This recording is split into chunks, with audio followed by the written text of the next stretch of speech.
Parfait. Du coup, au début, on commencera par une présentation rapide d'à la fois Matera et Itac, parce que certains d'entre vous ont été invités soit par Matera ou Itac. Donc ça sera pour refaire une présentation rapide pour que vous puissiez comprendre correctement, qui, est Matera, qui est Itac. Ensuite, il y aura le parcours d'une rénovation, énergétique au sein d'une copropriété, les différents moyens de financement et les conditions d'obtention. Ensuite, Claire vous parlera d'un exemple concret de plan de financement, et ensuite un cas concret aussi de si vous, vous voulez vous lancer concrètement, comment ça se passe? On aura un temps de questions-réponses, à la fin, environ 25 minutes. Mais cette fois-ci, on aimerait bien que ce soit aussi assez dynamique, puisque c'est un sujet qui a besoin de dynamisme. Donc, vous pouvez vous poser vos questions, pendant qu'on est en train de présenter. Comme ça, des étapes clés, on pourra, directement y répondre. Et pour poser vos questions, je vois que la plupart d'entre vous ont déjà trouvé, mais c'est en bas à droite de votre écran, vous avez l'onglet «Questions». Parfait, donc je vais commencer par vous présenter rapidement Matera.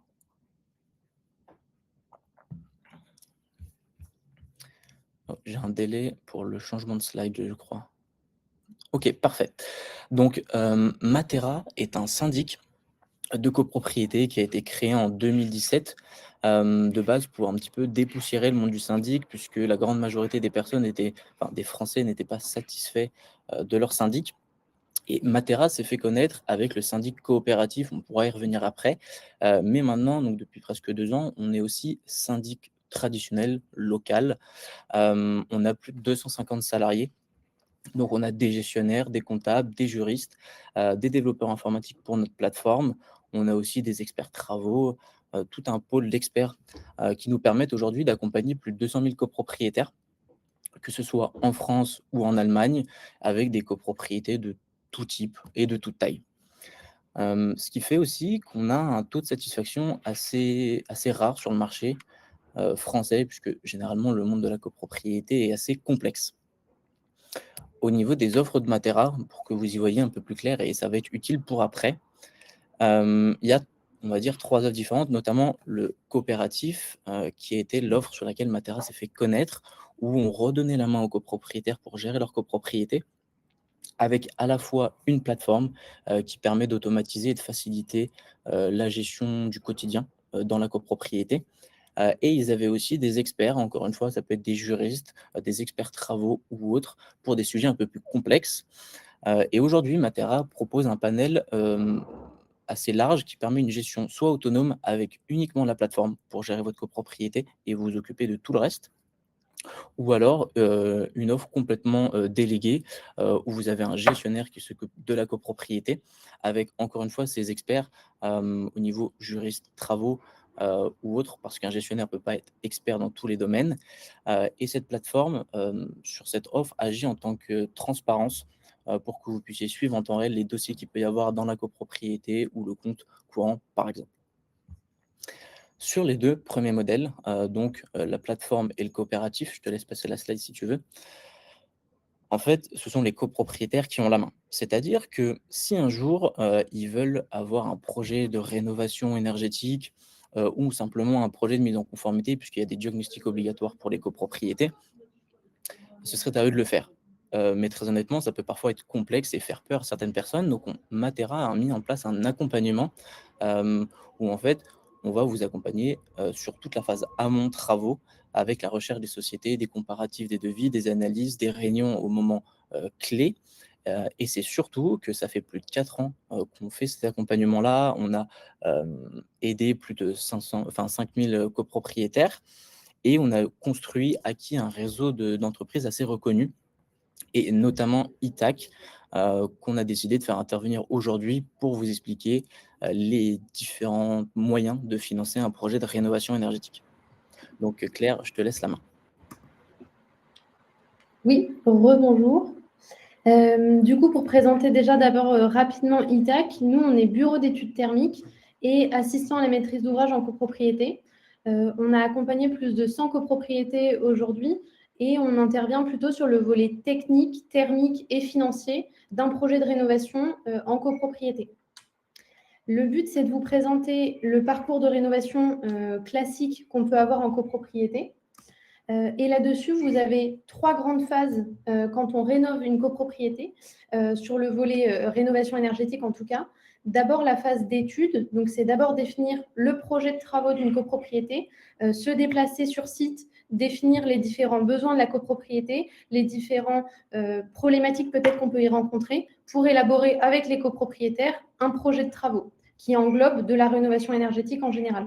Une fois que le projet de travaux est affiné sur le volet poste de travaux, sur le volet financier, là, on va passer en phase conception maîtrise d'œuvre, où là, vous allez avoir, on va creuser et affiner le projet de travaux, un projet de travaux bien particulier, et construire des plans de financement qui sont individualisés pour les copropriétaires.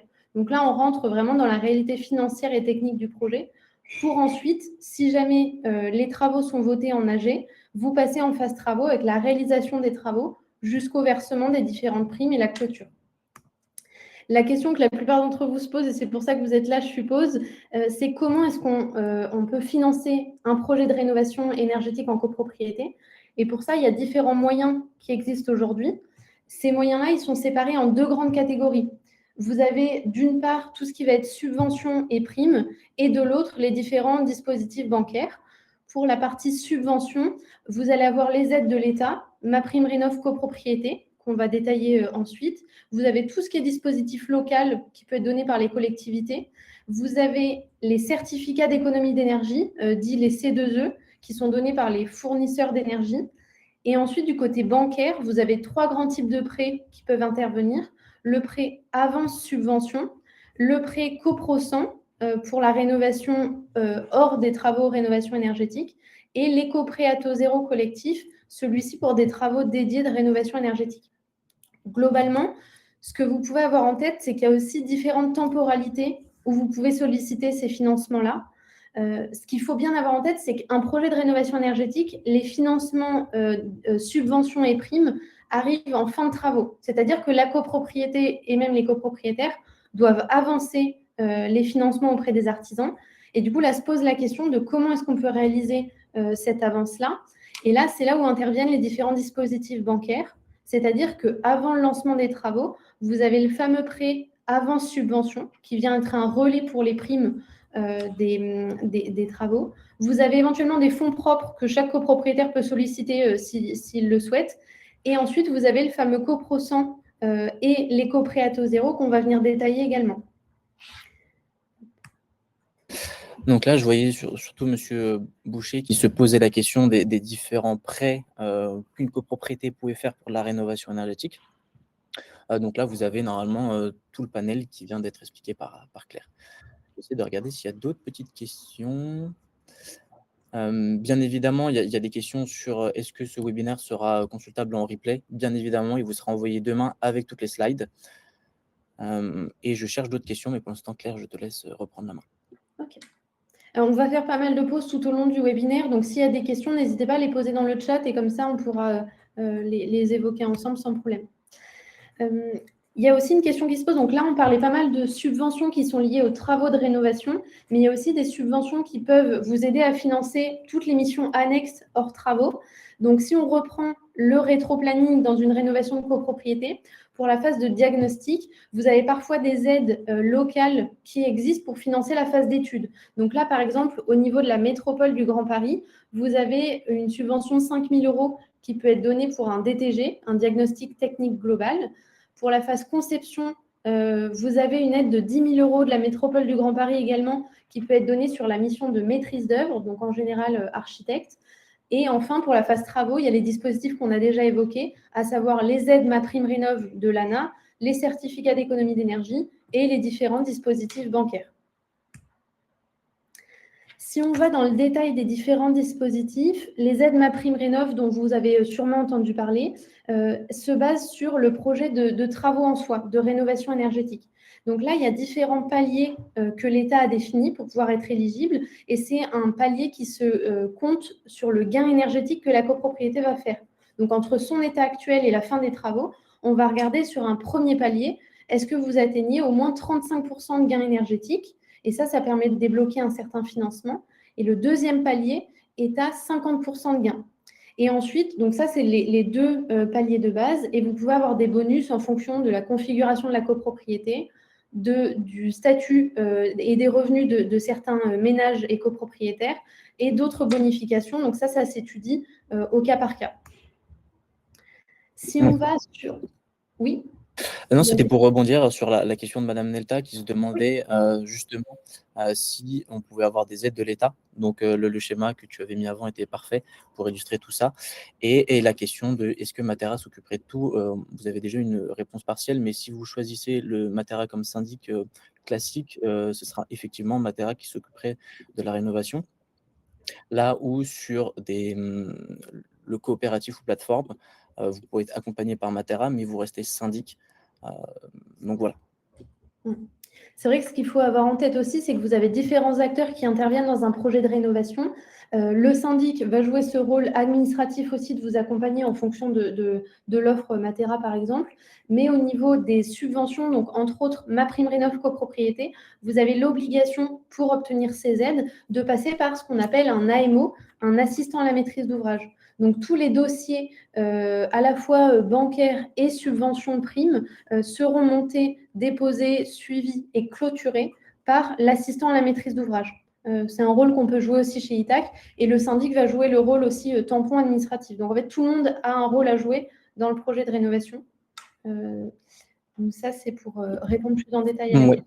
Et ça recoupe aussi avec la question de Monsieur Esteves, c'est qu'il parlait de l'accompagnement de Matera. Et c'était quoi la différence avec le rôle de l'AMO? Donc l'AMO, comme vient de dire Claire, Madame Claire, c'est sur toute la phase financement du projet de rénovation énergétique, là où l'accompagnement de Matera, c'est plutôt sur la phase amont, avant la signature, par exemple, avec un AMO. C'est ça, tout à fait. En fait, le rôle de l'AMO, c'est vraiment garantir le financement du projet, donc définir toutes les différentes aides et financements possibles pour une copropriété dédiée, pouvoir ensuite présenter des plans de financement aux copropriétaires, collectifs et individualisés, pour que chacun puisse se projeter dans un financement pour voter ou non les travaux en AG. Et ensuite, le syndic va suivre les différentes questions administratives de paiement des artisans, gérer le compte travaux de la copropriété, entre autres. Donc, c'est vraiment deux rôles qui viennent se compléter. Au niveau des conditions d'éligibilité pour les aides nationales, donc les aides MaPrimeRénov' de l'ANA et les certificats d'économie d'énergie, les conditions sont relativement similaires. Il faut que le bâtiment date d'au moins 15 ans en termes d'années de construction. Il faut que la copropriété ait une majorité de résidences principales. Si vous avez une majorité de propriétaires bailleurs, ce n'est pas un problème, il faut simplement que ce soit une résidence principale d'un locataire. Donc ça, c'est des conditions non négligeables pour être éligible. Et pour les certificats d'économie d'énergie, ce sont des aides qui sont dédiées aux dépenses de travaux de rénovation énergétique. Vous avez ensuite le dispositif d'aide locale. Donc ça, on en a parlé. En général, ce sont donnés par les collectivités. Les dispositifs sont relativement similaires en termes de critères d'éligibilité aux aides MaPrimeRénov'. Et ça, il faut voir en fonction de la localisation de la copropriété. Les dispositifs peuvent varier. Sur la partie prêt bancaire, vous avez donc les 3 types de prêts dont on a parlé qui viennent vraiment se compléter. Donc, les 3 peuvent être sollicités par une copropriété quand on réalise un projet de rénovation énergétique. Vous avez le prêt avance de subvention. C'est-à-dire que ce prêt-là, il est vraiment sur une durée assez courte, c'est-à-dire la durée des travaux. Le but, c'est vraiment de pouvoir avoir cette avance bancaire pour avancer les subventions qui viennent être remboursées à la fin du chantier. Donc, ça permet d'avoir ce tampon. Ça peut se compléter avec un éco-prêt à taux zéro collectif et un prêt copro-100. Ces deux prêts-là, en général, ils sont demandés sur une durée d'à peu près 20 ans, 25 ans en moyenne. L'éco-prêt à taux zéro collectif, c'est un prêt qui est dédié à la rénovation énergétique. Donc, ça peut financer que des postes de rénovation énergétique. Et pour compléter, s'il y a un reste à charge, le copro-100 permet de faire un relais sur les travaux qui sont hors énergétique. Donc, par exemple, si au passage, vous décidez de rénover l'ascenseur, d'installer des bornes de rechargement électrique ou que sais-je, ce prêt-là peut vous aider à financer ce type de travaux. Je ne sais pas si, du coup, peut-être il y a pas mal de choses qu'on a évoquées là. Est-ce que, Julien, tu vois des questions sur la partie prêt ou subvention avant qu'on passe à la suite? Alors oui, il y a quelques, questions, alors c'est pas forcément, directement avec ce que tu viens de présenter, mais il y a un employé qui se posait la question, d'avoir un appartement, au dernier étage classé G. Il se posait la question de si jamais la copropriété refusait de faire des travaux, soit d'isolation de toiture, de ravalement ou autre, comment les sensibiliser pour que ce projet puisse avoir lieu, et d'augmenter la performance énergétique du bâtiment? Oui, c'est une très bonne question. Là-dessus, vous avez différents leviers, et tout le monde peut être responsable et avoir une part pour faire avancer le projet de rénovation. Vous avez un copropriétaire seul, vous avez la copropriété et ensuite vous avez les différents dispositifs plutôt étatiques qui vous permettent et qui vous donnent parfois certaines obligations. En tant que copropriétaire, il y a certains postes de travaux que vous pouvez faire à votre échelle pour déjà changer la note énergétique de votre appartement et pouvoir garantir, par exemple, la mise en location si vous êtes bailleur. Et ensuite, c'est vrai que ce qu'on remarque, c'est qu'un projet à l'échelle de la copropriété, c'est toujours plus performant et financièrement souvent plus intéressant pour les copropriétaires que si chacun réalise des travaux dans son coin. Donc c'est vrai que là-dessus, on pourra en reparler tout à l'heure aussi, mais vous avez deux obligations en tant que copropriété, peu importe la taille, la localisation, c'est d'avoir ce qu'on appelle le DPE collectif de la copropriété et d'avoir le plan pluriannuel de travaux de la copropriété également. Là-dessus, ces deux documents, vu qu'ils sont obligatoires, c'est un premier pas qui peut vous permettre déjà à l'échelle de la copropriété de déceler des problématiques, des axes d'amélioration sur le plan architectural, structurel et énergétique. Et du coup, ça peut vous permettre aussi, vu qu'il y a un cadre obligatoire, de tirer le sujet de la rénovation avec la copropriété, d'avoir des acteurs comme ITAC en tant que bureau d'études, comme des maîtres d'œuvre qui viennent faire une étude de la copropriété et qui vous aident à vous donner les arguments aussi pour qu'à l'échelle collective, il y ait un projet qui puisse être étudié. Oui, et ça répond à la question de monsieur Pagis qui se demandait, bah, quel diagnostic choisir entre DTG, audit, DPE collectif, 3PT. Mais du coup, pour résumer rapidement, vous avez le 3PT et le DPE collectif qui sont obligatoires, mais peuvent vous amener quand même vers la rénovation énergétique. Mais si vous avez un projet entre copropriétaires et vous êtes sûr de vouloir faire de la rénovation énergétique, vous pouvez vous pencher vers un audit qui sera plus complet, plus précis, ou alors même un DTG. Mais là, c'est plus intéressant si jamais vous êtes en région, enfin en Paris intramuros, puisqu'il y a encore des subventions sur le DTG. C'est ça. C'est ça, c'est ça. Mais si ça peut être détaillé aussi, à la toute fin du webinaire, on a prévu un petit peu de vous donner les prochaines étapes que vous pourriez avoir pour lancer votre projet. Et du coup, on pourra revenir en détail aussi sur la différence. C'est vrai que c'est toujours un peu flou pour avoir souvent des copropriétaires au téléphone. C'est toujours un peu flou sur le cadre obligatoire, les missions qui peuvent être un peu plus poussées, mais qui peuvent mieux répondre à votre besoin. Et dans un premier temps, c'est vrai que l'idée, c'est de bien définir de quoi la copropriété a besoin. Est-ce qu'il y a des postes de travaux qui vous paraissent pertinents? Et du coup, qu'est-ce qu'on choisit dans un premier temps comme diagnostic? Pour continuer, peut-être on va voir un exemple concret de plan de financement. Ça va peut-être aussi générer d'autres questions. Hop. Du coup, là-dessus, on va vous présenter le cas d'une copropriété qu'on a accompagnée avec ITAC sur la partie diagnostic, là, à ce stade. C'était une copropriété qui était en diagnostic E à l'état initial, quand on a fait l'étude. Elle datait de 1961 et c'était une petite copropriété, donc on avait un bâtiment et 6 logements qui étaient chauffés avec une chaudière gaz collective. Quand on a réalisé l'étude initiale, il y avait un besoin des copropriétaires de mieux comprendre le bâtiment et de savoir à quelles aides ils pouvaient avoir droit, comment est-ce qu'ils pouvaient financer le projet de rénovation. Et en fait, on a décelé ici que les différents axes d'amélioration qu'on avait ici étaient au niveau des murs, au niveau de la ventilation et au niveau des fenêtres. Donc ça, c'est une étude qu'on réalise pour les copropriétés et qui est très différente d'une copropriété à l'autre en fonction de la nature du bâtiment, de si vous avez fait des travaux de ravalement ou d'isolation, par exemple, antérieurs. Donc ça, on vient vraiment analyser chaque bâtiment.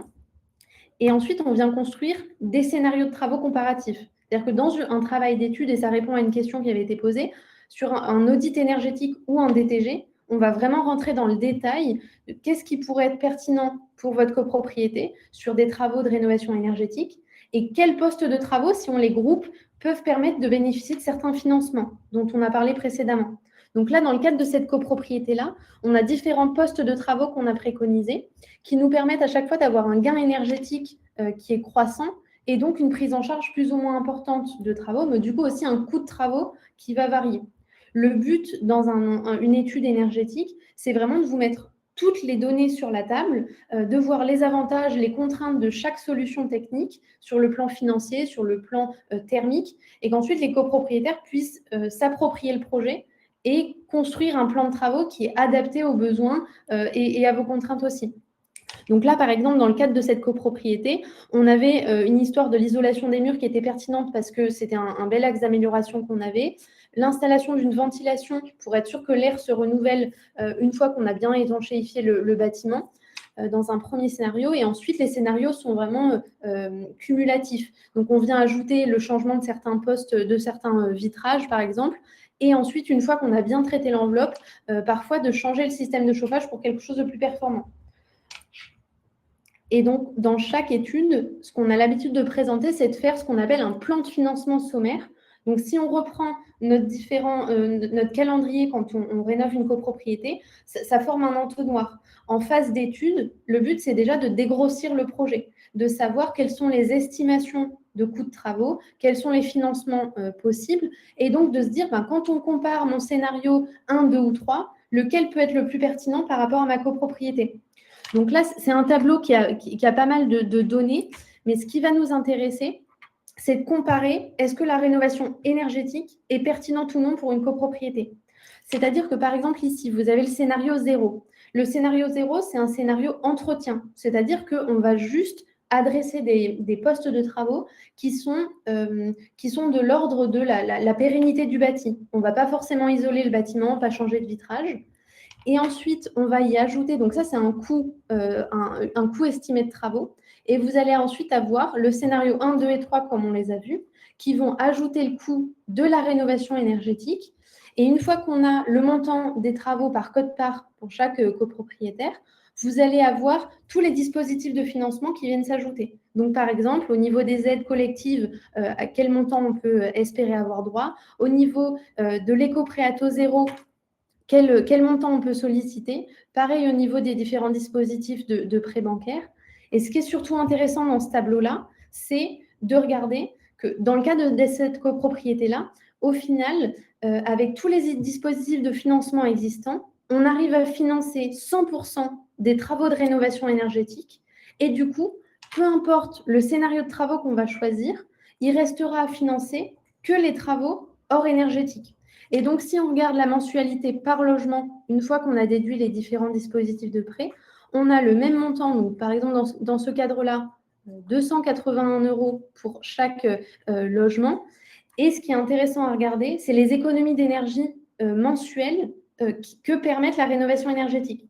C'est-à-dire que l'effort mensuel pour les copropriétaires et le coût réel d'investissement qu'il faut regarder, il est dégressif quand on intègre la rénovation énergétique. Et c'est de se dire parfois, intégrer l'isolation d'un mur, le changement des vitrages, c'est plus coûteux initialement, mais avec tous les dispositifs de financement, on peut s'y retrouver, on peut avoir un bâtiment qui est plus performant et quand même avoir des mensualités qui diminuent. Donc, c'est ça qui est intéressant d'avoir ce comparatif. Je ne sais pas si, Julien, tu as déjà des questions, parce que c'est vrai que ça fait pas mal d'informations d'un coup. Alors, j'en ai pas mal, notamment une de si un copropriétaire a une SCI, est-ce que la SCI a le droit aux aides? C'est une très bonne question. Le format SCI, c'est toujours un format un petit peu particulier, dans le sens où ça dépend de comment la SCI est déclarée. De mémoire, il y a deux différentes configurations. C'est si vous êtes au revenu, c'est une histoire de format de déclaration. Il y a un format de SCI auquel vous êtes éligible et l'autre non pour les aides MaPrimeRénov'. Mais par exemple, au niveau des C2E, les certificats d'économie d'énergie, vous pouvez avoir droit à ces aides. En fait, le rôle aussi de l'AMO, et on en parlait tout à l'heure, c'est qu'en phase de conception, quand on va affiner le plan de financement, on va regarder par exemple sur les 10 copropriétaires. Vous avez Madame Michel qui, elle, a son appartement en résidence principale en nom propre. Donc, elle va avoir droit à tant de subventions par rapport à cet entième. Et à côté, vous allez avoir l'ASCI qui est avec tel cadre administratif et qui, du coup, va avoir un plan de financement qui peut être très différent de Madame Michel parce que un contexte financier différent. Et du coup, chacun va pouvoir se projeter avant de voter les travaux. OK, quelle serait ma quote-part? À quelles aides je peux avoir droit? Comment je finance ce reste à charge? Et du coup, est-ce que je vote les travaux, oui ou non, en fonction de mon plan de financement personnalisé? Ok, très bien. On avait aussi une question, qui a été répondue par Alice, mais ça vaut le coup d'en reparler. Mmh. C'est, si l'assemblée générale vote le remplacement des fenêtres pour atteindre, les 35 pour obtenir ma prime copropriété, Mmh. est-ce que les fenêtres deviennent du coup des travaux d'intérêt collectif? Et du coup, c'est à la charge, de la copropriété ou de chacun? Ouais, c'est une très bonne question. Je crois qu'à chaque restitution d'études qu'on fait, on a cette question des copropriétaires, donc ça ne m'étonne pas du tout qu'elle vienne ici. Alors, en copropriété, vous avez deux choses. Vous avez les postes de travaux collectifs. Donc, par exemple, dans le cadre de cette copropriété-là, si on vient isoler un mur par l'extérieur, c'est un poste de travaux qui est collectif. Du coup, des subventions collectives qui seront ensuite ramenées par tantième en fonction de l'effort financier de chaque copropriétaire sur ce poste-là. Vous avez ensuite une deuxième typologie de postes de travaux qui sont les postes individuels à intérêt collectif. Et là-dedans, on englobe la ventilation individuelle, le changement de vitrage. Et donc, pour ces postes-là, c'est un poste qui peut être intégré au calcul des aides. Donc, ce sont des aides MaPrimeRénov' copropriété, mais qui seront le coût de travaux du changement de la fenêtre sera pour le copropriétaire qui change ses fenêtres, mais la subvention liée à ce changement-là sera pareil répartie pour les copropriétaires qui ont fait ce changement. Donc, si on revient à notre exemple, si Madame Michel, elle change ses fenêtres, elle va avoir un coût de travaux de fenêtres de son côté, mais du coup, une subvention liée à ce coût de travaux. Et si la SCI décide de ne pas les changer, pareil, il n'y aura pas ce coût-là et du coup, pas de subvention. Donc, la prise en charge est différente aussi en fonction des travaux. Très bien. Je te laisse avancer et puis une fois que tu auras fini, on pourra répondre aux autres questions. Oui. Ben, du coup, la question que vous devez vous poser, c'est maintenant comment est-ce que ça se passe? Comment on se lance dans un projet de rénovation? Et donc, si on revient à notre calendrier prévisionnel, vous avez dans un premier temps, la plupart d'entre vous doivent être juste avant la phase d'étude. Donc là, c'est de se dire quelle étude on va pouvoir choisir et quelle étude est adaptée au projet de la copropriété pour ensuite aller en phase conception si c'est voté et ensuite réaliser les travaux. Donc là, ça répond aussi à une question qui avait été évoquée tout à l'heure. Quel diagnostic choisir? Il faut bien avoir en tête que du coup, l'obligation que vous avez en tant que copropriété, c'est à minima aujourd'hui d'avoir le DPE collectif et le plan pluriannuel de travaux. C'est une obligation, c'est aujourd'hui, personne ne va venir sonner à votre porte si vous n'avez pas le document. C'est une obligation d'information. C'est-à-dire que demain, si l'un des copropriétaires décide de vendre son logement, le notaire va demander ce document obligatoire et du coup, ça devient contraignant et la vente peut être refusée tant que le document n'est pas fourni. Donc, c'est là où vous devez vous poser la question de est-ce que c'est une obligation et du coup, potentiellement, il y a un intérêt de se poser la question dès maintenant si vous avez des ventes potentielles à venir dans la copropriété. Ce document, c'est un document assez synthétique. C'est-à-dire que sur ce qu'on a vu précédemment, c'est une liste de courses, si vous voulez, des travaux qu'il faudrait faire dans la copropriété. Ça ne construit pas du tout de plan de financement individualisé. Donc, le document qu'on a vu ensemble, vous n'aurez pas forcément ce niveau de détail dans un plan de travaux. Donc, ça a le mérite d'exister. Ça vous permet d'être dans les clous sur la partie réglementaire, mais vous n'aurez pas forcément les différents financements que vous pouvez solliciter. Alors qu'à l'inverse, pour un audit énergétique ou un DTG, un diagnostic technique global, vous pouvez débloquer les dispositifs de financement comme MaPrimeRénov', les C2E ou un éco-prêt à taux zéro, par exemple. Donc, si vous avez un projet de rénovation énergétique ou que vous vous questionnez de savoir à quel dispositif vous auriez droit spécifiquement, moi, je vous invite plutôt à vous diriger vers un audit ou vers un DTG.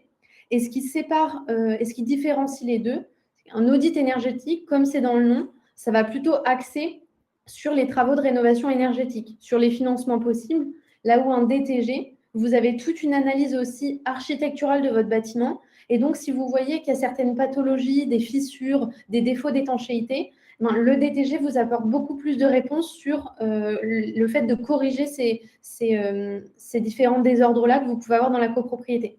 Donc, en fait, dans l'ordre, ces différents diagnostics sont plus ou moins poussés et répondent à un besoin qui est différent de la copropriété. Donc voilà, peut-être que ça génère des questions, mais du coup, on est disponible avec Julien pour y répondre. Et pour reclarifier peut-être, du coup, au niveau ITAC, on peut être disponible à la fois à l'étape diagnostic, donc pour réaliser un PPT, un DPE, un audit énergétique ou un DTG, et ensuite vous suivre sur toute la partie financière en tant qu'AMO. Et du coup, côté Matera, Julien, je te laisse prendre la main sur les différentes possibilités si jamais. C'est ça, au niveau de Matera, si jamais vous êtes intéressé pour en savoir plus, que ce soit sur, l'offre coopérative, plateforme ou syndic traditionnel, vous pouvez envoyer un mail directement sur, l'adresse que vous voyez ici, donc rénovation@matera. Je la retransférerai aux personnes, en question. Et si jamais vous êtes déjà client Matera et que vous aimeriez bien avoir, des informations sur l'accompagnement, sur comment, procéder pour soit une mise en conformité ou de la rénovation énergétique, vous pouvez me contacter également sur cette adresse mail-là. Je vous enverrai un lien pour qu'on puisse prendre un rendez-vous, et échanger avec aucun souci. Il y avait une question intéressante, de monsieur Maison sur, pourquoi on dit 3 PT alors que c'est PPT? Je me permets d'y répondre. Oui. Claire en a déjà parlé, le PPT, c'est un plan sur 10 ans des travaux à faire dans la copropriété, que ce soit pour l'entretien de la copropriété, de manière générale pour maintenir sa sauvegarde ou, côté sécurité. Et grâce au DPE collectif qui se fait en même temps par la même société, vous avez aussi des préconisations de travaux énergétiques. Donc en finalité, vous allez avoir un plan des travaux à faire sur 10 ans pour l'entretien et l'amélioration énergétique. Ce que vous donne la société, c'est le projet de plan pluriannuel de travaux, c'est-à-dire que vous n'avez pas d'obligation de réaliser tous les travaux recommandés. Et en fait, vous allez présenter ce plan lors de votre assemblée générale, et vous allez l'approuver totalement ou partiellement. Et cette approbation se fait avec l'article 25, là où la réalisation, donc le fait de réaliser, de choisir la société pour faire le PPT-DPE, c'est l'article 24. Pour répondre en même temps à la question de monsieur Saillot. Une question, le TTG contient-il l'audit énergétique? Oui, et c'est une très bonne question. C'est vrai que si je me remets sur, hop, la slide précédente qui permettra d'appuyer tout ça. Vous avez en effet le premier diagnostic possible qui est le DPE et le 3PT est intégré dans les deux autres missions. C'est-à-dire que quitte à réaliser l'audit énergétique et le DTG de la copropriété, on vous remet aussi la synthèse de ces documents qui est donc le DPE collectif et le 3PT. Donc, l'avantage, c'est que dans les trois cas, vous êtes dans les clous au niveau réglementaire et dans le cas 2 et le cas 3, vous avez beaucoup plus d'éléments qui vous permettent vraiment de prendre une décision de travaux éclairés et de se lancer ou non, mais en connaissance de cause. C'est vrai que peut-être pour vous donner un retour d'expérience aussi, on a des copropriétés qui ont fait le choix de ravaler une façade il y a 2 ou 5 ans, qui ne se sont pas posé la question, qui n'ont pas été accompagnés pour prendre cette décision. Donc, ils ont fait un ravalement simple sans isolation par l'extérieur. Et aujourd'hui, on intervient pour faire le 3PT et le DPE. Et c'est vrai qu'il y avait un intérêt potentiellement de se questionner sur l'isolation par l'extérieur. Ils ne se sont pas posé la question à ce moment-là. Et aujourd'hui, ils se disent, on aurait peut-être pris la même décision avec plus d'informations, mais au moins, on aurait pris la décision en connaissance de cause. Donc, c'est ça que ça vous apporte aussi comme information et comme élément de prise de décision, c'est qu'on vous donne toutes les cartes sur la table et ensuite vous arbitrez sur est-ce que vous voulez un projet synthétique, pas de projet, un projet complet, est-ce que vous voulez solliciter des aides ou non. Merci, madame, Ananda a posé une question qui ne comprenait pas forcément la différence entre le 3PT et le DTG. J'espère que vous avez compris la question, mais globalement aussi, ce que j'aime bien dire, c'est que le 3PT DPE collectif, c'est un peu une photo à l'instant T de l'état de votre copropriété. Là où sur l'audit et le DTG, vous avez des projections vraiment plus calculées, que ce soit au niveau, structurel ou énergétique. Donc il faut voir comme le PPT DPE la base et l'audit et le DTG sont des suppléments plus complets. Matera propose-t-il une offre intégrée avec Trésor pour des prêts collectifs? Alors, je laisse les modérateurs me contredire si besoin, mais de mémoire, Trésor ne propose pas de prêts collectifs. À l'heure d'aujourd'hui, si je ne me trompe pas, la banque qui en propose le plus, c'est la Caisse d'épargne. C'est ça, Donc, l'éco-PTZ, le prêt CoPro 100 et l'avance de subvention aussi, il me semble qu'ils les proposent. c'est ça, C'est un peu la banque, la plus active sur ces sujets-là. c'est ça, exactement. Il y a une question de monsieur Maison, encore une fois, qui demande si Itac s'engage sur des résultats. Donc j'imagine, pour préciser auprès de tout le monde, Itac fait l'audit énergétique, annonce certains scénarios de travaux avec des gains énergétiques. Tu peux remontrer peut-être la slide pour que ce soit plus Oui. parlant sur les scénarios. Et donc, admettons, vous êtes une copropriété, vous choisissez le scénario, on va dire 3, qui donc estime un gain énergétique de 59%. Est-ce que Itac s'engage à la fin des travaux d'avoir des gains énergétiques approximativement de 59%? Oui, c'est une très bonne question. Globalement, si on reprend notre entonnoir lié au projet de rénovation énergétique, en phase diagnostic, donc là, ici, réalisé avec un audit, on vient donner déjà des projections de travaux. Donc, on vient dire, ben, si vous réalisez aujourd'hui tel et tel poste de rénovation énergétique, on estime que du coup, vous pourriez faire tel gain énergétique. Et c'est sur ce calcul-là que vous allez pouvoir éventuellement déposer un dossier d'aide. Éventuellement, en phase conception, donc en phase 2, vous allez potentiellement revoir le projet. C'est-à-dire que vous allez vous dire, bon, ben, le scénario de la copropriété qui nous intéresse, c'est éventuellement le scénario 2, où on fait 51% de gains énergétiques. Et vous allez dire, ah ben en fait, sur là par exemple, le changement des menuiseries anciens double vitrage, nous on avait calculé un certain nombre de fenêtres changées et finalement vous allez peut-être avoir quelques fenêtres en plus, quelques fenêtres en moins. Et ça va avoir un impact sur le calcul. Donc en phase conception, on vient remettre à jour le calcul thermique qui lui pour le coup fera foi pour déposer un dossier d'aide et du coup pouvoir se projeter sur un gain énergétique en fin de travaux sous réserve que les travaux soient bien réalisés. Et ça va être le rôle du maître d'œuvre de venir suivre le chantier, corriger les erreurs qu'il peut y avoir en cours de route, réajuster pour être sûr qu'entre le papier, les devis des artisans et l'audit et la fin des travaux, on atteigne bien un gain énergétique estimé là dans l'étude. Super, merci beaucoup. Il y a madame Toussaint qui se pose la question du: «Est-ce que le DPE est obligatoire? Peut-on le faire et versus quel est son coût?» Donc, Alice a déjà répondu, mais du coup, en effet, le DPE collectif se fait en même temps que le PPT puisqu'il se complète, comme j'avais pu le dire avant. Au niveau du prix, ça va dépendre de plusieurs critères, notamment la taille de votre copropriété, donc du nombre de lots, on va dire, d'appartements qu'il peut y avoir dans votre copropriété, et surtout le nombre de bâtiments, puisqu'en fait, vous devez faire un DPE collectif par bâtiment. Et donc, si vous êtes une copropriété de 3 bâtiments, ça va coûter forcément plus cher que vous êtes seulement sur une copropriété d'un bâtiment. Et le dernier critère, et bien évidemment, ça va dépendre des sociétés que vous choisissez. Il y a, je trouve, quand même une grande variation de prix entre les différentes sociétés sur la réalisation du PPT-DPE, puisque il y a une certaine liberté sur la manière dont le rapport est fourni. Il y a une obligation sur le DPE collectif qui, lui, a un calcul réglementaire. Au niveau du PPT, c'est globalement la même chose, mais l'interprétation des données ou la manière est présenter le rapport va varier beaucoup selon les sociétés. Et ça va être aussi au niveau de l'accompagnement que les sociétés proposent. Certaines offrent une réunion de lancement, une réunion intermédiaire, une réunion de restitution, là où d'autres n'en font pas. Donc il y a beaucoup de variations, mais en règle générale, pour un PPT-DPE, une copropriété de 10 lots, on est aux alentours des 3 000, enfin ça va dépendre des sociétés, mais entre 3 000 jusqu'à, enfin entre 2 500 jusqu'à 4 000 €, on va dire. C'est ça. Et peut-être, Julien, pour compléter aussi, ça me fait rebondir sur l'histoire des différents bâtiments. Nous, ce qu'on a l'habitude aussi de proposer quand on accompagne les copropriétés, c'est que du coup, une étude doit se faire par bâtiment parce que le gain énergétique n'est pas forcément le même. Mais l'avantage, c'est que sur une copropriété de 3 bâtiments, les 3 bâtiments ne sont pas obligés de se lancer dans un projet de rénovation énergétique parce qu'on n'a pas forcément les mêmes contraintes. Parfois, vous avez des bâtiments qui donnent sur un mur, qui a un mur pignon qui peut être isolé, l'autre est complètement mitoyen, enfin, ou autre. Et l'avantage, c'est que du coup, le gain énergétique étant pour chacun des bâtiments et séparément, vous pouvez avoir sur une copropriété de 3 bâtiments, l'un des bâtiments, par exemple le bâtiment A qui se lance dans de la rénovation, qui touche des subventions, et le bâtiment B qui va décider de ne pas faire de travaux, et le bâtiment C qui va en faire que partiel, sans subvention. Donc en fait, l'avantage, c'est que si vous êtes dans cette configuration-là, le projet peut se dessiner en fonction de la volonté de la copropriété et de chaque bâtiment aussi. Super.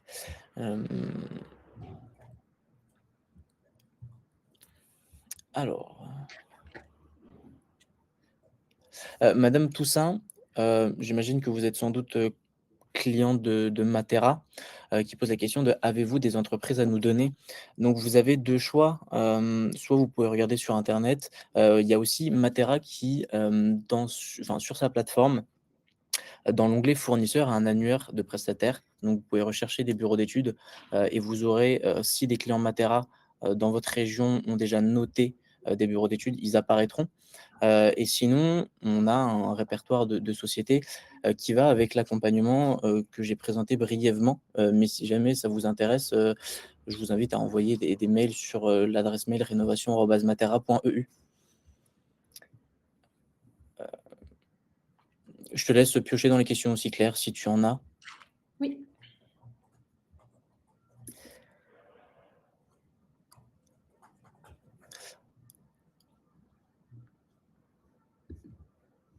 Il y a une question, à quoi correspond le gap entre le montant TTC et TDC? Oui, c'est une très bonne question. Globalement, vous allez avoir, les montants, TTC de travaux, donc qui intègrent la TVA, des travaux. Le montant TDC, c'est les travaux, toutes charges confondues. C'est-à-dire qu'en dehors du projet de rénovation, énergétique et des travaux purs, vous allez avoir aussi d'autres acteurs que vous allez, qui vont être nécessaires pour vous accompagner, à savoir, par exemple, les honoraires, du syndic, la rémunération du maître d'œuvre dans le projet de rénovation. Vous allez avoir des diagnostics, et des intervenants, par exemple, pour l'amiante, le plomb, qui sont obligatoires avant de lancer des travaux. Et en fait, ce dont on s'est rendu compte, c'est que si on parle copropriétaire en hors taxe, ça ne vous parle pas. En TTC, c'est plus précis, mais ça ne vous parle pas non plus, parce qu'en fait, il y a des coûts aussi à rajouter à tout ça, qui sont liés aux autres acteurs qui sont impératifs à avoir quand on mène un projet de rénovation. Et donc, on ajoute ici pour vous donner le plus de précision possible dans ces estimations financières. Il y a monsieur Boukillon qui se, pose aussi la question et dit qu'après constatation, faite sur une copropriété qui est en train de faire des travaux, les taux du prêt copro 100 seraient plus compétitifs et qu'il serait des fois plus judicieux, de se rapprocher auprès de sa banque, personnelle. C'est vrai que là-dessus, il y a 2 types de prêts qui peuvent se cumuler. Vous avez l'éco-prêt à taux zéro collectif qui peut parfois se cumuler avec un éco-prêt à taux zéro individuel. Après, c'est vrai que les différents prêts, hop, on peut revenir sur la slide des prêts, ce sera peut-être plus simple. Hop. Les différents dispositifs de prêt ont certaines conditions et certains avantages en fonction aussi de la configuration à la fois de la copropriété, de si vous êtes en syndic bénévole ou avec un syndic professionnel, de si jamais vous avez des adhésions, toute la copropriété qui décide de se lancer ou non, par exemple. Mais c'est vrai que l'avantage de ce type de prêt-là, c'est que vous n'avez aucune solidarité entre copropriétaires et que pour la plupart, vous avez moins de conditions pour être éligible que des prêts classiques. En termes d'âge, en termes de santé, etc. Donc, ça peut être un avantage. Et en phase conception, le rôle de l'AMO aussi, c'est de creuser les différents dispositifs et de dire pour chacun des copropriétaires quel serait le plan de financement le plus adapté. Une question encore de monsieur Maison. En site classé, qui s'occupe des autorisations auprès des ABF, ou de l'EPSI? Là-dessus, au-delà, alors c'est une information aussi qu'on n'avait pas évoquée, au-delà de 100 000 € de travaux hors taxes en rénovation, vous êtes obligé de passer par un maître d'œuvre qui va suivre le chantier, faire tout le suivi préalable pour lancer les travaux. Et du coup, en étant avec un maître d'œuvre, c'est le rôle du maître d'œuvre de déposer toutes les déclarations préalables, de demander l'accord aux ABF, de voir si les travaux rentrent bien dans les contraintes au niveau du PLU, etc. Donc, c'est vrai que 100 000 € de travaux hors taxes, on les atteint en général, même pour des petites copros, assez rapidement en fonction de l'ampleur du projet. Donc, globalement, vous avez, dans la majorité des cas, en tout cas qu'on a accompagné, des copropriétés qui passent par un maître d'œuvre et qui s'occupent de tout ça. Oui, il y avait une question, pour rebondir, sur une copropriété qui se posait la question sur un projet de ravalement de façade, quelle était la partie qui était subventionnable et laquelle ne l'était pas? Alors, pour la partie ravalement, ça dépend de si vous avez de l'ISO un poste de travaux rénovation énergétique qui est intégré ou pas. Sur un Oui, simple ravalement, aujourd'hui, vous n'avez pas de subventions qui sont données pour un ravalement, simple. C'est-à-dire que c'est ce qu'on se disait aussi au niveau du plan de financement. Vous avez parfois tout intérêt, si vous avez un besoin de ravaler, de se questionner sur est-ce qu'on ne peut pas l'isoler au passage et quel gain énergétique ça pourrait nous apporter pour débloquer des financements, et différents dispositifs de prêt. voilà, mais les subventions se font que sur le côté énergétique. C'est ça, tout à fait. Parfait.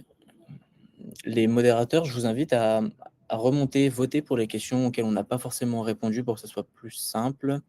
Bonne question, que devient le prêt si on le vend? Enfin, si quelqu'un vend un logement? Oui, c'est une très bonne question. Là-dessus, du coup, c'est, à ma connaissance, récupéré, du coup, par le propriétaire qui va, acquérir le bien, dans le sens où alors il faudrait voir au niveau du financement, au moment de l'achat, mais potentiellement en fonction du type de prêt et de sur combien de temps il a été, pris. Ça dépend par exemple parce que le prêt avance de subvention, comme on se le disait, c'est un prêt qui est seulement sur la durée des travaux. Donc il faut voir à quel moment intervient, la vente aussi. Donc ça dépend un petit peu de chaque cas et des prêts qui ont été demandés par la copropriété. Mmh. Il y a aussi une question, au final, vous n'évoquez jamais les scénarios à 35 de gains.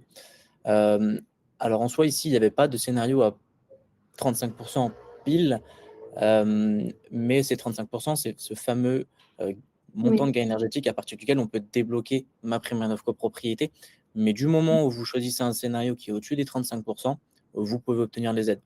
Et par OK. exemple, dans ce cas-là, sur le scénario 1, Mmh. vous débloquez donc ces 35 et avec le gap de MaPrimeRénov' copropriété qui vous aide à hauteur de 30 du montant des travaux. Là où au-dessus de 50, vous avez un peu plus d'aide. Tout à fait. L'idée dans une étude énergétique aussi, c'est de comparer les différents paliers s'ils sont atteignables. Parfois, pour une copropriété, c'est compliqué déjà d'atteindre le gain de 50 parce que assez élevé. Il faut avoir pas mal de postes de travaux. Donc, c'est vrai que ça dépend aussi des travaux antérieurs qui ont déjà été faits. Si vous venez de refaire la couverture, se dire qu'il y a moins de 5 ans, par exemple, ce serait compliqué de se dire qu'on va isoler la toiture et la refaire alors que c'est un poste assez récent. Donc, parfois, on a des contraintes imposé indirectement par la copropriété parce qu'il a déjà été fait. Mais du coup, on essaye dans la mesure du possible de notre côté, en phase d'étude, de comparer un scénario à 35% et un scénario à 50%, et après de voir un peu pour le dernier scénario, qu'est-ce qui peut être envisagé, quelles sont les volontés de travaux des copropriétaires aussi. Est-ce qu'on a déjà des copropriétaires qui sont réfractaires à des postes de travaux individuels comme le vitrage dont on parlait, la ventilation? Est-ce qu'on aura seulement des postes de travaux collectifs ou est-ce qu'on peut intégrer des postes individuels à intérêt collectif? Madame Écart, si les travaux d'isolation d'une façade ne peuvent se réaliser à l'extérieur et doivent être réalisés à l'intérieur de chaque logement, il ne s'agit plus de rénovation des parties communes? Là-dessus, alors c'est vrai que la partie isolation par l'intérieur, c'est un poste individuel, mais qui est assez difficile à faire passer en AG comme un poste individuel à intérêt collectif, parce qu'on parle de travaux qui sont assez longs à mettre en place par rapport à un changement de fenêtre. Et même au niveau du coût de travaux, c'est plus impactant pour les copropriétaires.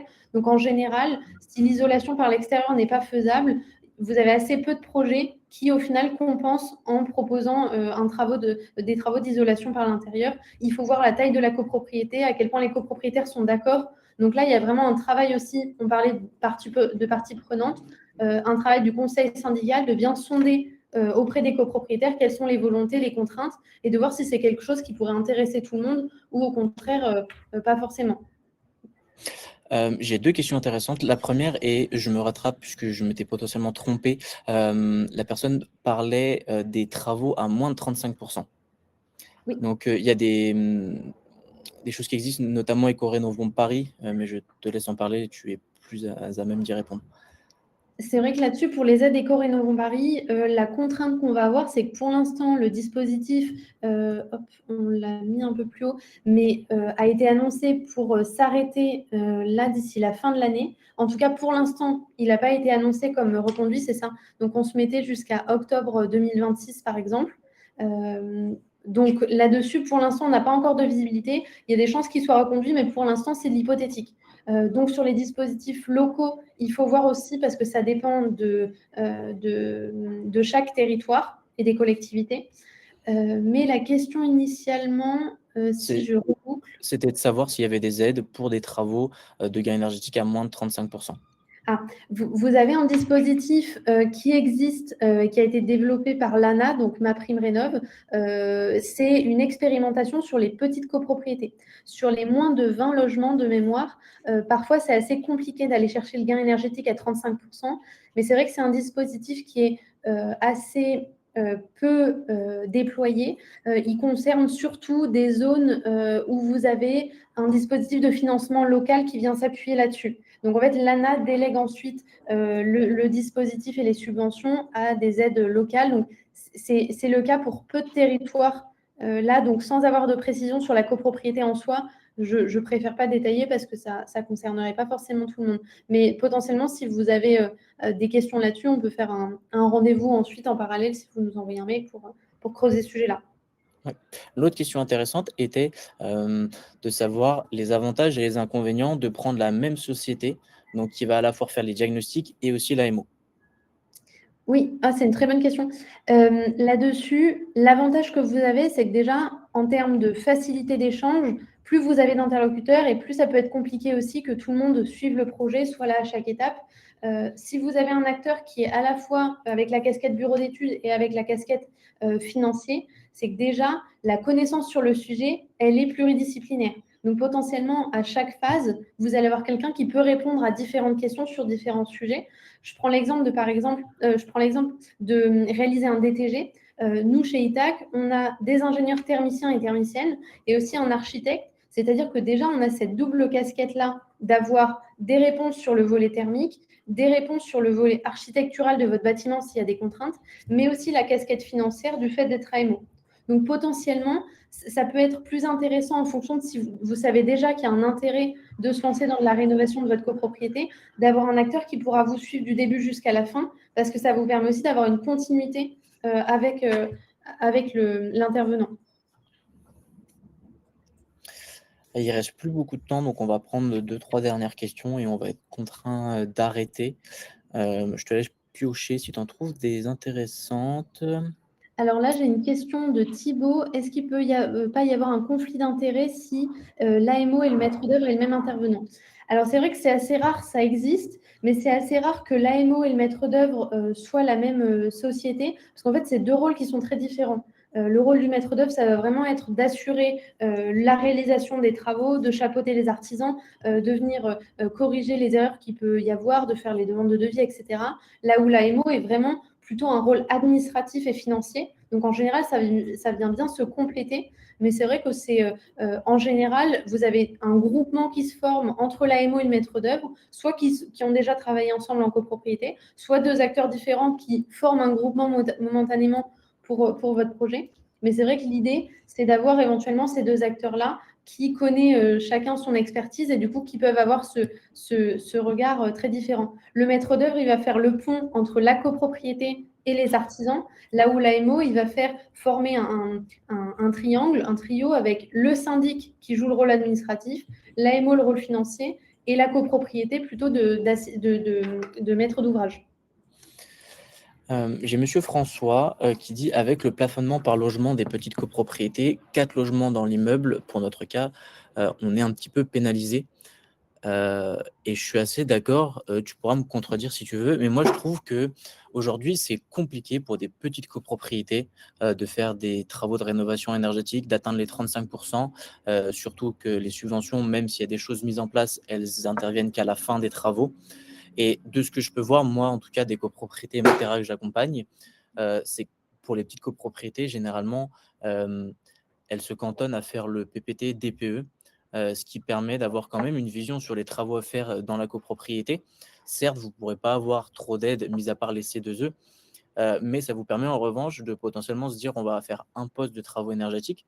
Donc ça ne nous fera pas gagner 35 mais ça nous permet d'anticiper, potentiellement de provisionner notre fonds de travaux pendant plusieurs années pour que le jour où vous avez ce poste de travaux prévu, potentiellement en année N+7, eh ben, les dépenses soient plus étalées et moins compliquées pour les copropriétaires. Je ne sais pas si tu vois ce point de vue de ton côté, mais en tout cas, moi, c'est Oui. ce que je peux avoir de mon côté chez Matera. Mais c'est sûr que le financement, c'est le nerf de la guerre. Et pour les toutes petites copropriétés, nous, c'est vrai qu'on accompagne pas mal de copropriétés où il y a moins de 10 logements. C'est toujours la question du financement parce qu'on divise forcément par un nombre plus petit de copropriétaires. Et du coup, c'est aussi de regarder le retour sur investissement possible du projet. C'est au-delà de se dire combien ça va nous coûter, à quelles aides on a droit, c'est de se dire aujourd'hui, voilà les économies d'énergie qu'on pourrait faire si on se projette dans tel scénario. Et est-ce que financièrement, ça pourrait quand même être intéressant si on regarde sur X nombre d'années? C'est ça aussi qu'on regarde en phase d'étude, mais c'est sûr que parfois, il faut voir la configuration de la copropriété si le gain de 35% peut être atteignable. J'ai une question, si jamais, de Patrice qui peut être intéressante. Est-ce que la caisse d'épargne accorde des prêts collectifs aux syndics bénévoles? C'est vrai que sur le format syndic bénévole, il faut voir la configuration et la typologie de la copropriété. Parce qu'aujourd'hui, comme le disait Julien, la caisse d'épargne est l'une des seules banques à proposer ce type de prêt-là aux copropriétés. Vous avez Domo Finance aussi, qui est un autre acteur un peu moins important que la Caisse d'épargne. C'est vrai qu'il y a pas mal d'autres banques qui voient un petit peu l'enjeu d'accompagner les copropriétés sur le sujet de la rénovation énergétique. Donc, potentiellement, dans les prochains mois, prochaines années, d'autres banques aussi pourront le proposer. Mais c'est vrai qu'au niveau du syndic bénévole, ce qu'on remarque, c'est que les banques ont plus de facilité à accompagner au niveau bancaire les copropriétés qui sont en syndic bénévole, mais dont, par exemple, le ou la présidente du conseil syndical est occupante et connaît bien la copropriété, qui sont accompagnés quand même avec un format de syndic type Matera, qui est quand même un accompagnement administratif et comptable pour avoir des choses qui sont assez bien fournies pour le dossier bancaire. Donc, c'est vrai qu'il faut voir au cas par cas, mais parfois, ça peut être un atout aussi, même si on est syndic bénévole. Oui, et je confirme, c'est que les banques avaient potentiellement peur, vis-à-vis de la comptabilité qui était tenue par des «non-sachants» entre guillemets, là où avec Matera en syndic coopératif, ils commencent à accepter de plus en plus puisqu'il y a Matera derrière la comptabilité. Je te donne la dernière question, puis on va être contraint d'arrêter. C'est la question de savoir si une copropriété fait un DTG avant octobre, donc en région parisienne puisque, Oui. c'est le seul endroit où il y a une aide sur le DTG Mmh. de 5 000 €, c'était possible. Oui, alors en fait, pour la subvention du DTG, globalement, toutes les subventions que vous pouvez toucher sur la phase diagnostic, donc DTG ou audit, c'est des subventions qui doivent d'abord nécessiter l'accord du dispositif local pour pouvoir être réalisées. Donc en fait, c'est pas seulement la réalisation du DTG qui doit être faite avant octobre, c'est d'avoir l'accord de la ville de Paris, là, dans ce cas-là, d'être éligible. C'est-à-dire que vous faites un rendez-vous avec l'Agence parisienne du climat, qui est le dispositif local en place.